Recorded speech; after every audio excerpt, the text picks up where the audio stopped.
नमस्कार दोस्तों, स्वागत है आपका स्टेनो गुरुज यूट्यूब चैनल। दोस्तों आज की वीडियो में हम लोग प्रैक्टिस करेंगे पार्लियामेंट रिपोर्टर के लिए डिक्टेशन का अभ्यास करेंगे। हम लोग यहाँ पे 130 शब्द प्रति मिनट की स्पीड से डिक्टेशन रहेगा और पूरे 10 मिनट का डिक्टेशन चलेगा।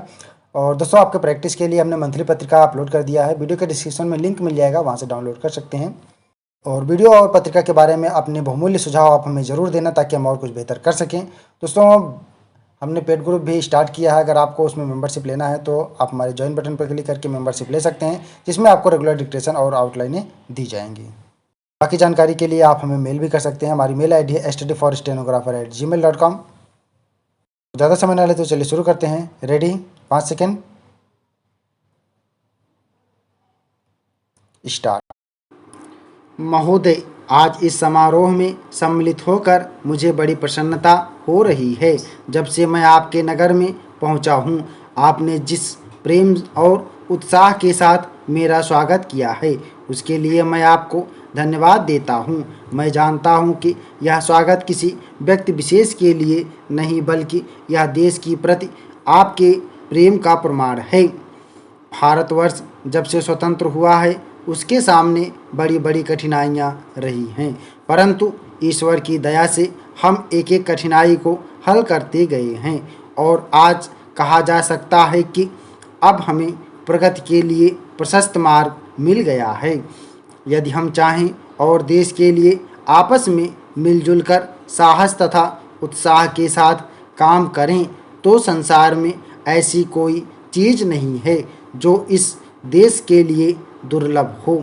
इसलिए एक ऐसे दिन का मनाना जिस दिन देश की उन्नति के लिए एक बहुत बड़ा कदम उठाया गया था, स्वाभाविक ही है।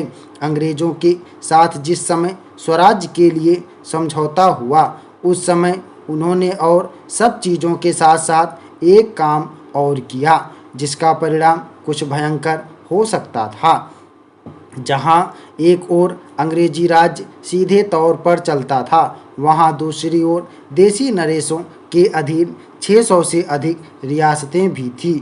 ब्रिटिश सरकार ने जाते समय यह घोषणा कर दी कि ये सभी रियासतें अपने को उन सभी शर्तों और बंधनों से मुक्त समझें जो उन्होंने ब्रिटिश सरकार के साथ किए थे, और प्रत्येक का अधिकार है कि वह चाहे तो हिंदुस्तान के साथ अथवा पाकिस्तान के साथ मिल जाए या अपने को स्वतंत्र रखे। एक नीति के रूप में यह बात बिल्कुल ठीक थी, परंतु यदि हमारे देसी नरेशों के हृदय में भी वह देश प्रेम नहीं होता जो उन्होंने दिखलाया, तो संभव था कि एक भारतवर्ष के बदले आज भारतवर्ष के कई टुकड़े हुए होते। यह समस्या देश के एक भाग में अब तक तय नहीं हो पाई है और वह भाग कश्मीर का है। उसके लिए हम अभी भी चिंतित हैं। देसी नरेशों के देश प्रेम, उनकी दूरदर्शिता और समय को पहचान कर उसके अनुसार अपने को ढाल लेने की उनकी शक्ति के फलस्वरूप ही भारत के दो टुकड़े हो जाने पर भी विशाल भारतवर्ष आज रह गया है। महोदय, वह उस भारतवर्ष से कहीं अधिक बड़ा है जो कभी किसी भी ऐतिहासिक काल में या उसके किसी एक छत्र शासन के अधीन रहा हो। आप जानते हैं कि भारतवर्ष इतना बड़ा देश है, पर संसार के और बड़े बड़े देशों की सैनिक शक्ति के सामने उसकी शक्ति बहुत कम है। इंग्लैंड, अमेरिका और रूस की सैनिक शक्ति के सामने हमारी शक्ति बहुत कम है। ऐसी स्थिति में हमारे सामने प्रश्न यह है कि क्या हम किसी के सामने झुक जाएं, किसी के साथ मिल जाएं या अपने को तटस्थ और स्वतंत्र रखें। किसी के साथ मिल जाने का अर्थ यह हो सकता है कि हमें उसके प्रभाव या उसकी शक्ति का लाभ मिले, परंतु उसका परिणाम भयंकर हो सकता है। यदि उन पर कभी संकट आया तो हम पर भी आएगा। यदि हम अलग रहते हैं तो हम अपने पैरों पर खड़े होकर अपनी शक्ति से बहुत कुछ कर सकते हैं। हमारे प्रधानमंत्री ने इसी नीति को अपनाया है और यद्यपि आरंभ में हमारे अपने देश में ही बहुत से लोगों ने इसको नहीं समझा था, पसंद नहीं किया, परंतु आज हम देख रहे हैं कि उसका परिणाम क्या हो रहा है।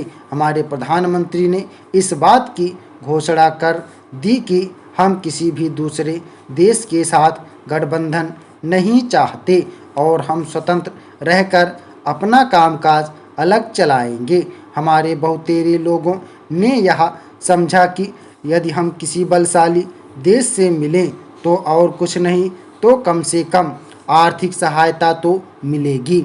जो देश यह चाहते थे कि हम उनके साथ मिलें, उन्होंने तो बुरा माना ही। उन्होंने यह नहीं समझा कि हम अपने को अलग रख रहे हैं, ना कि उनके विरोधियों के साथ मिल रहे हैं।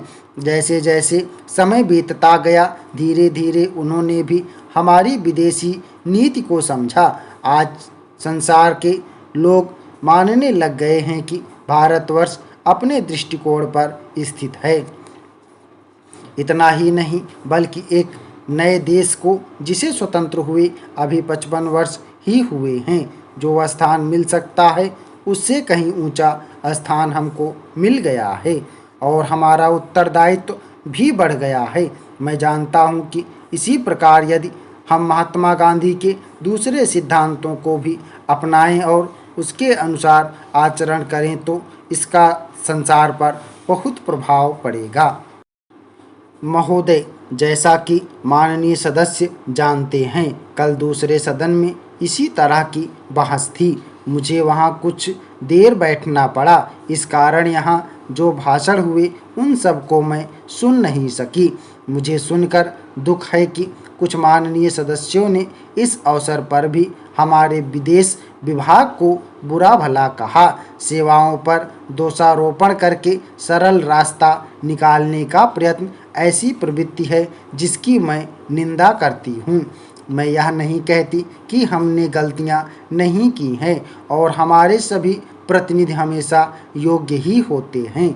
जब गलती हो तो हमें उसे अवश्य बताना चाहिए, लेकिन सदा आलोचना करते रहने से निरुत्साह पैदा होता है और मनोबल गिरता है। हमें उन औजारों को ही कुंठित नहीं कर देना चाहिए जिनमें हमें काम लेना है। देश और विदेश में हमें काम तो करना ही है। हम अच्छी तरह जानते हैं कि पाकिस्तान के शासकों को दी गई हर सहायता बांग्लादेश के निर्दोष लोगों के विरुद्ध इस्तेमाल की जाएगी।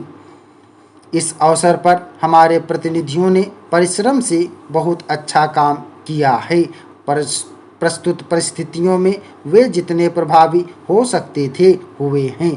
कुछ सरकारों के विचार निश्चित हैं और यदि उनमें सहानुभूति भी पैदा की जाए तो वे भी इस प्रकार के मामले में भी कोई स्पष्ट बात कहने को तैयार नहीं होंगे। मैं कहना चाहूँगी कि हमारी उन सेवाओं ने जो वर्तमान स्थिति से निपटने में जुटी हैं, साहस और समर्पण का परिचय दिया है।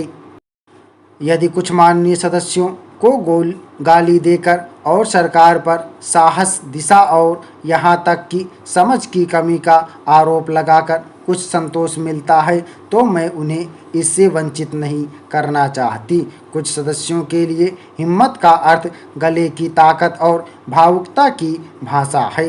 काश की जिंदगी इतनी ही सरल होती। इस सरकार में बहुत से दोष हो सकते हैं, लेकिन उसमें साहस की कमी नहीं है, ना ही यह आवश्यकता के अनुसार जोखिम उठाने से डरती है। जैसा मैं बहुत बार कह चुकी हूँ, हम इस स्थिति या किसी भी स्थिति के केवल कानूनी पहलू की चिंता नहीं करते। हम चिंता करते हैं केवल एक ही बात की और वह है हमारे राष्ट्रीय हित, सुरक्षा और स्वाभाविक रूप से बांग्लादेश के बहादुर लोगों की सुरक्षा। इसी कारण से शांति से काम करने का महत्व है।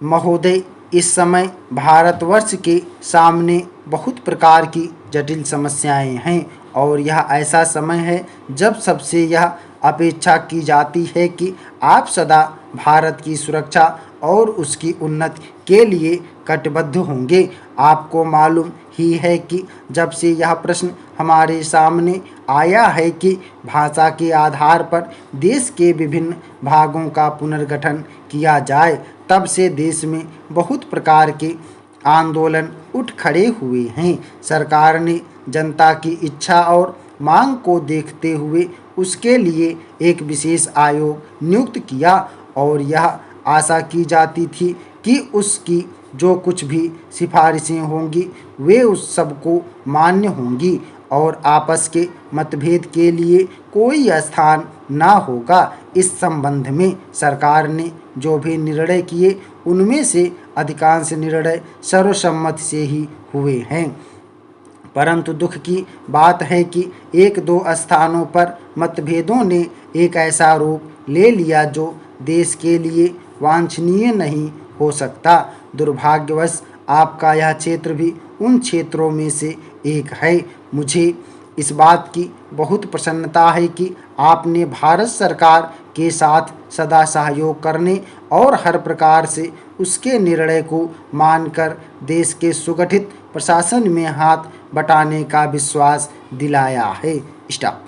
ओके दोस्तों, आप लोग इसको प्रैक्टिस करिएगा। 130 शब्द प्रति मिनट की स्पीड से था। ओके दोस्तों, आप लोग इसको प्रैक्टिस करिएगा और वीडियो कैसा लगा कमेंट में अपने सुझाव जरूर दीजिएगा।